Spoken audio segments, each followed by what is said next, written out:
It's a big club. Most people never see it, never hear about it, and never get invited into it. And the uncomfortable truth is this: whether you realize it or not, you're already part of it. If you hold XRP, you're invested in a system that operates far beyond charts, tweets, and daily price candles. This isn't about hype. This isn't about prediction. This is about structure, power, and how financial reality actually works. Before anything else, stay with me for a moment. This is not financial advice. This is not a promise. This is a conversation about how markets function beneath the surface and why XRP continues to sit at the center of discussions most people never get to hear. People love to believe markets are fair, transparent, and driven purely by supply and demand. That belief is comforting. It makes participation feel equal, but markets, especially global financial markets, have never worked that way. They are layered, they are hierarchical, and they are coordinated by entities whose priorities are stability, control, and continuity, not retail emotion. The phrase "it's a big club" isn't about conspiracy. It's about coordination. Central banks coordinate, governments coordinate, large financial institutions coordinate, payment networks coordinate. That coordination doesn't require secrecy. It requires alignment of incentives. And that's where XRP enters the conversation.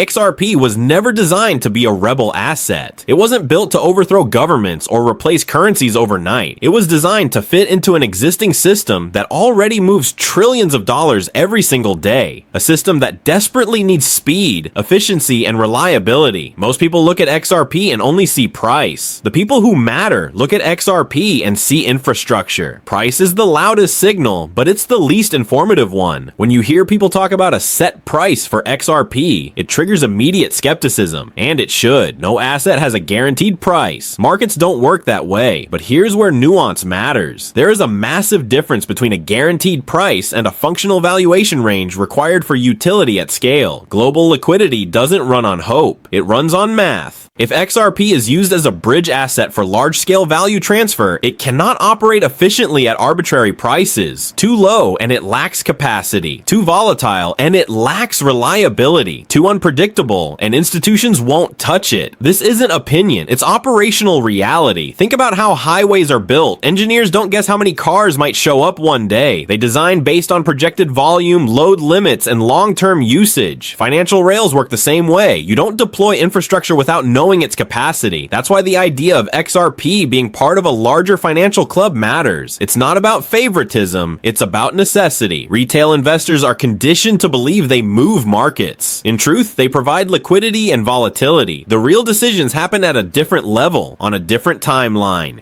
When institutions prepare to use an asset, they don't announce it with price targets. They test quietly, they integrate slowly, they evaluate risk obsessively, and they wait for regulatory clarity. XRP has been forced into that process publicly. That's why its journey looks so different from other digital assets. While others ran fast and broke things, XRP had to slow down and prove itself under scrutiny. That scrutiny didn't weaken it, it shaped it. The phrase "in XRP we trust" isn't blind faith. For many holders, it reflects trust in design philosophy, not price movement. Trust that XRP was built for a role that still exists, moving value efficiently across borders in a fragmented financial world. The current global system is slow, expensive, and inefficient. Nostro and Vostro accounts lock up trillions of dollars. Settlement times stretch into days. Fees pile up quietly. No amount of social media hype fixes that. Solutions that address real problems don't need to scream for attention. They just need to work. This is where the club becomes visible. Banks don't care about memes. Governments don't care about YouTube thumbnails. Payment networks care about throughput, uptime, and compliance. XRP speaks that language fluently. That doesn't mean XRP holders are guaranteed anything. It means they are exposed to a system-level bet, one that plays out over years, not weeks. Markets reward patience, not because patience is virtuous, but because impatience is expensive. When people ask whether XRP has a set price, they're really asking a deeper question. Is there an end game? Is there a point where utility demands valuation rather than speculation? That question makes people uncomfortable because it challenges the idea that markets are purely reactive. In reality, large systems are proactive. They design for future demand. They don't wait for chaos. Price volatility exists because retail emotion exists, but infrastructure planning exists regardless of emotion. That's the divide. Most holders never realize they're standing on the retail side of an institutional bridge. bridge. XRP lives in the middle. This is why silence around XRP is often misunderstood. Silence isn't absence. Silence is preparation. Institutions don't telegraph moves. They normalize them. When something becomes infrastructure, it stops being exciting. It becomes essential. The people who understand this don't look for daily confirmation. They look for alignment, regulatory movement, technical readiness, global interoperability, and yes, trust. Trust is earned slowly and lost instantly. XRP has been tested in public. Few assets survive that. This is not a story about tomorrow. It's not a promise about next week. It's a reality about how financial systems evolve.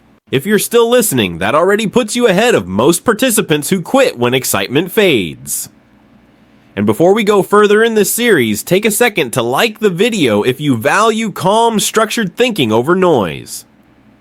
Subscribe if you want to continue this conversation beyond surface level headlines. Who want to understand systems, not chase candles? Because the truth is simple, even if it's uncomfortable, it is a big club, and XRP holders are already standing closer to the door than most people realize. Closer to the door doesn't mean inside the room, and that distinction is important, because standing near power is not the same thing as controlling it. Most people misunderstand this and assume proximity equals influence. It doesn't. It means exposure. It means awareness. It means being affected by decisions made far above individual control. And that's where a lot of frustration around XRP comes from. People feel like they're in on something, but they don't feel rewarded for it yet. That gap between understanding and outcome creates tension. It creates doubt. It creates impatience. And markets are very good at exploiting impatience. Here's what most people never stop to ask. Why would a system built to move trillions of dollars prioritize rewarding early retail participants quickly? It wouldn't. Systems don't work that way. They stabilize first, they test second, they scale last. When financial infrastructure changes, it doesn't announce itself with fireworks. It rolls out in layers, quietly, incrementally, almost boringly, because boring is safe. Safety is what institutions pay for. If XRP were purely speculative, it would already be irrelevant. Thousands of assets rise and fall every year based on attention alone. XRP is still here because it serves a function that hasn't been replaced. That doesn't mean it's inevitable. It means it's relevant, and relevance is what keeps an asset in the room when decisions are being discussed. A lot of people imagine the club as a single group sitting around a table. In reality, it's a network of overlapping interests. Central banks care about stability. Governments care about control and compliance. Banks care about efficiency and cost reduction. Payment providers care about speed and reliability. When an asset touches all four, it gets noticed. XRP touches all four. That doesn't make it special in a mythical way. It makes it useful. Utility isn't exciting until it's indispensable. Right now, the global financial system is under pressure. Debt levels are high. Settlement systems are outdated. Cross-border payments remain inefficient. And trust between institutions is thinner than it appears on the surface. In environments like that, innovation is allowed, but only controlled innovation. Disruption is tolerated at the edges. Core systems are upgraded carefully. That's why XRP's approach matters. It doesn't demand revolution. It offers optimization.